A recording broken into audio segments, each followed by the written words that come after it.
Today, I played in a 4.5 DUPR singles tournament against the best competition I've ever played, with lots of emotions and incredible points. It's time to see how far I've come on my journey to going pro in pickleball.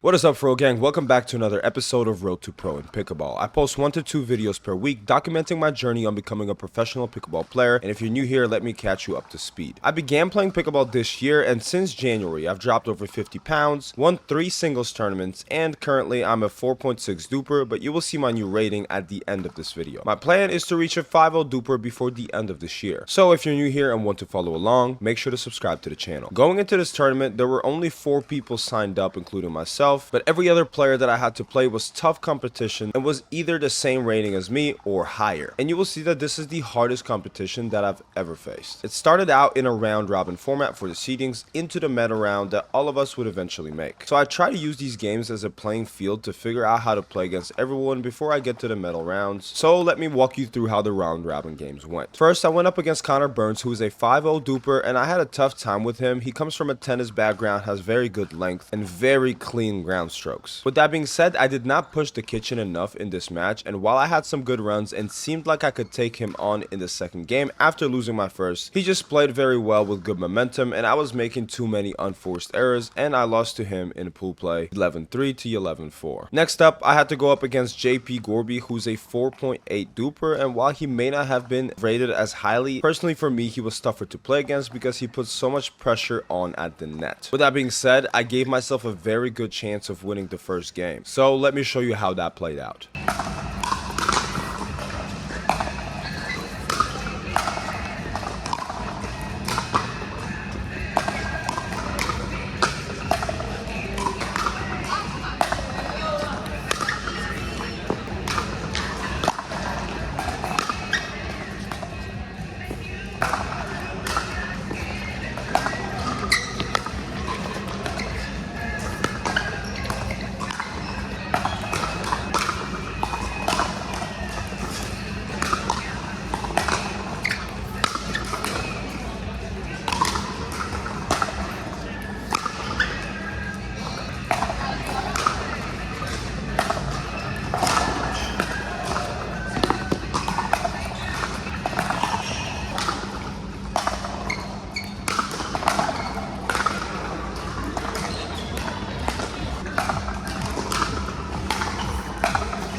I gave myself a good chance in that game, but I think he was figuring out how I played and started playing to my weaknesses in game 2 and beat me 11-2. Now going into the last round robin match, I'm going against Greg, who's a 4.6 DUPR, and he actually beat JP Gorby before playing me in only 2 games. So I knew that this would be a tough competition, but I did finally get warmed up and begin to play the best pickleball I played, and I won the first game 11-4, but then he came back and played out of his mind and beat me 11-4 in the second game. So here in this third game, I'm really trying to clutch it up and get my first win of the night before going into the medal round.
I was able to get it together and win my first match of the day, and even though it meant nothing to my seedings, it gave me a lot of confidence going into the medal rounds, into the semifinals. Here I faced Connor Burns yet again to try and secure a spot in the finals. For this round, we played 1 game to 15, and you'll want to watch this whole game to see the insane progress I made compared to the first time that I played him.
Unfortunately, I wasn't able to pull it off. I was definitely disappointed with my performance in the semifinals, and going into the bronze match, I went up against JP again, and it didn't go my way. We played a game to 15, and he beat me 15-5, and I made a load of mistakes. I have a lot to reflect on from this weekend, and honestly, just seeing this competition will help me prepare for the coming weekend that I have a PPA tournament where I play in the 5.0 plus division, which I know is going to be difficult, but it only gives me more to work on my journey to going pro. My DUPR went down from a 4.613 to a 4.573. Thank you guys so much for watching. Bro out.